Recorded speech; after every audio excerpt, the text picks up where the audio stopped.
ஓம் சாய்ராம்.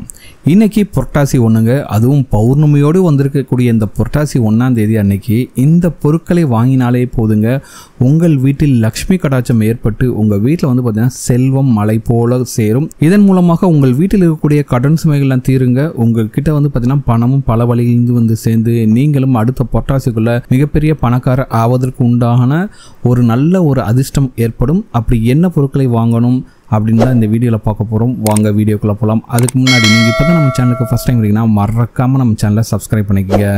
பொதுவாகவே புரட்டாசி மாதம் வந்து பார்த்திங்கன்னா அந்த மகாலட்சுமி தாயாரோட பரிபூர்ண அருளை பெறுவதற்காகவும் அந்த பெருமாளுடைய பரிபூர்ண அருளை பெறுவதற்காகவும் நிறைய பூஜை புனஸ்காரங்களை செய்வோம். அப்படிப்பட்ட இந்த நல்ல மாதத்தில், இந்த பொன்னான மாதத்தில், இந்த முதல் தேதி அன்னைக்கு நீங்கள் வந்து இந்த பொருட்களை வாங்கும்போது உங்கள் வீட்டில் வந்து பார்த்திங்கன்னா மிகப்பெரிய அளவில் லக்ஷ்மி கடாட்சம் பெறுங்க.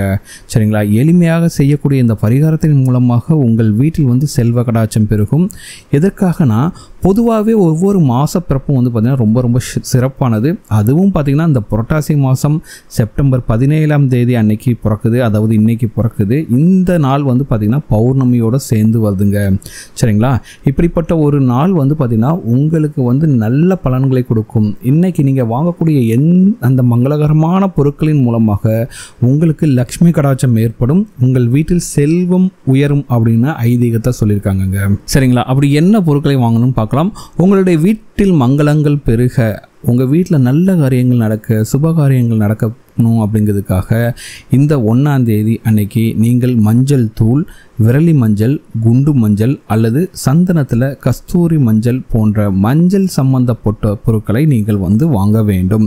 இப்படி வந்து நீங்கள் வாங்கும்போது உங்கள் வீட்டில் வந்து இத்தனை நாட்களாக தடைப்பட்டு கொண்டிருந்த திருமணம் பாகியம் இல்லைனா குழந்தை பிறப்பெல்லாம் தள்ளி போயிட்டுருக்கு, இல்லை ஏதாச்சும் ஒரு நல்ல காரியத்தை நீங்கள் ரொம்ப நாளாக ட்ரை பண்ணிகிட்டே இருப்பீங்க, செய்யணும்ட்டு அதெல்லாம் தடைப்பட்டுக்கிட்டே இருக்கும். சரிங்களா? அந்த மாதிரி இருக்கிறது எல்லாமே நீங்களுங்க. சரிங்களா? அதோடு சேர்த்து இன்றைக்கி வந்து பௌர்ணமி வந்திருக்கு. பௌர்ணமி வந்து பார்த்திங்கன்னா சந்திரனுக்குரிய ஒரு நாள். ஸோ அதனால் சந்திரனுக்குரிய பச்சரிசி இன்று வாங்குவது மிக மிக சிறப்பு. சரிங்களா? அதே போல் சூரிய பகவான் ஒரு ராசியிலிருந்து இன்னொரு ராசிக்கு பெயர்கிறார் என்பதால் நீங்கள் கோதுமை வாங்க வேண்டும். சரிங்களா? கோதுமை வந்து மாவாக வாங்காதீங்க. கோதுமை வந்து பார்த்திங்கன்னா முழு தானியமாக வாங்க வேண்டும். அப்படிங்கிறத வந்து நீங்கள் நல்ல கவனமாக வச்சுங்க. அதுக்கடுத்து இன்னைக்கு தினம் வந்து பார்த்திங்கன்னா செவ்வாய்க்கிழமையாக இருப்பதால் துவரம்பருப்பை வாங்க வேண்டும். சரிங்களா?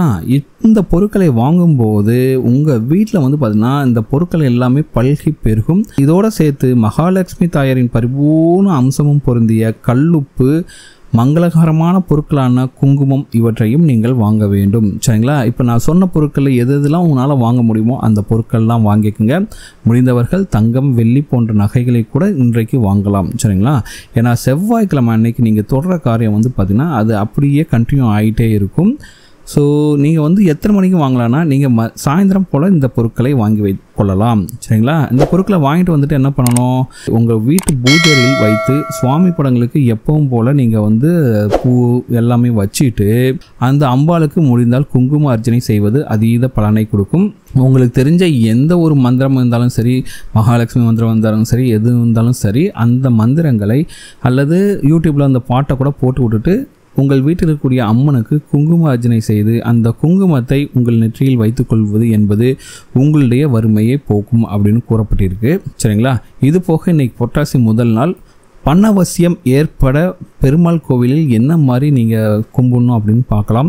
இன்றைக்கி முடியாதவங்க கண்டிப்பாக வந்து சனிக்கிழமை அன்னைக்கு நீங்கள் வந்து இப்போ சொல்லக்கூடிய இந்த பரிகாரத்தை அந்த கோயிலில் போயிட்டு செய்யும்போது உங்கள் வீட்டிலிருந்து பார்த்திங்கன்னா செல்வ கடாட்சம் பெறுங்க. ஏன்னா இந்த காலகட்டத்தில் நம்ம எல்லாருமே வந்து பார்த்திங்கன்னா பணத்தை சம்பாதிப்பதற்காக ஒவ்வொரு விதமான கஷ்டத்தை அனுபவித்து கொண்டிருக்கோம். சரிங்களா? இவ்வளவு கஷ்டப்பட்டு பணத்தை சம்பாதிச்சாலும் அந்த பணம் நம்மக்கிட்ட இருக்கிறதுல பல தடைகள் இருக்குது. சில பேருக்கு வந்து பார்த்திங்கன்னா கஷ்டப்படுவாங்க, அந்த அளவுக்கு வேலை செய்வாங்க, ஆனால் அவங்க கையில் வந்து பணம் வரவே இருக்காது. அப்படி கஷ்டப்படுபவர்களும் இந்த சின்ன இந்த பரிகாரத்தை செய்யும்போது உங்கள் வீட்டில் வந்து செல்வம் வந்து அப்படியே சேருங்க. அதே போல் நல்ல வேலை செய்கிறவங்களுக்கு நல்ல ப்ரொமோஷன் கிடைக்கும். இந்த மாதிரி எல்லா விதமான பணவசியமும் உங்களுக்கு ஏற்படும். அப்படி வந்து நீங்கள் வந்து பெருமாள் கோயிலில் போயிட்டு புரட்டாசி முதல் நாள் என்ன செய்யணும் அப்படின்னு பார்க்க போகிறோம். அப்படி முடியாதவர்கள் கண்டிப்பாக சனிக்கிழமை அன்றைக்கு இந்த பரிகாரங்களை செய்யலாம். சரிங்களா? புரட்டாசி மாதம் கண்டிப்பாக நிறைய பேர் அசைவம் சாப்பிடாமல் பெருமாளுக்காக விரதம் இருப்பாங்க.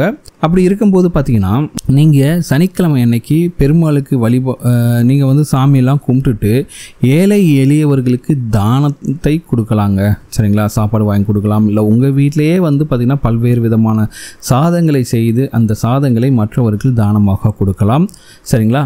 அதே போல் நீங்கள் பெருமாள் ஆலயத்திற்கு சனிக்கிழமை தோறும் சென்று வழிபாடு செய்வது உங்களுடைய செல்வ நிலையை உயர்த்தும் அப்படின்ட்டு சொல்லியிருக்காங்க. இந்த நிலையில் நீங்கள் புரட்டாசி மாதத்தின் முதல் நாளன்று எப்படி வந்து பெருமாளை வழிபாடு செய்தால் உங்கள் வீட்டில் செல்வ கடாட்சம் பெருகும் அப்படின்னு பார்க்க போகிறோம். சரிங்களா? இப்போ வந்து நீங்கள் வந்து புரட்டாசி முதல் நாள் செவ்வாய்க்கிழமை, அதாவது பௌர்ணமியோடு சேர்ந்து வருதில்ல, இப்போ வந்து என்ன பண்ணணும்னா நீங்கள் பெருமாளோட கோயிலுக்கு சென்று அந்த பெருமாளுக்கு துளசி மாலையை வாங்கி கொடுத்து நீங்கள் வந்து அந்த பெருமாளை மனதார தரிசிக்க வேண்டும். சரிங்களா? இப்படி கொடுத்து முடிச்சுட்டு அங்கே வந்து பிரசாதமாக துளசி கொடுப்பாங்க. அந்த துளசியை வந்து கொண்டு வந்துட்டு உங்களோட வீட்டில் வந்து என்ன பண்ணணும்னா உங்கள் வீட்டில் எப்பவும் போல் விளக்கேற்றி வச்சுட்டு இந்த துளசி இலையை உங்களுடைய வீட்டில் இருக்கக்கூடிய பெருமாளின் பாதத்தில் வைத்து விட்டு கொஞ்ச நேரம் மனப்பூர்வமாக வேண்டிக்குங்க.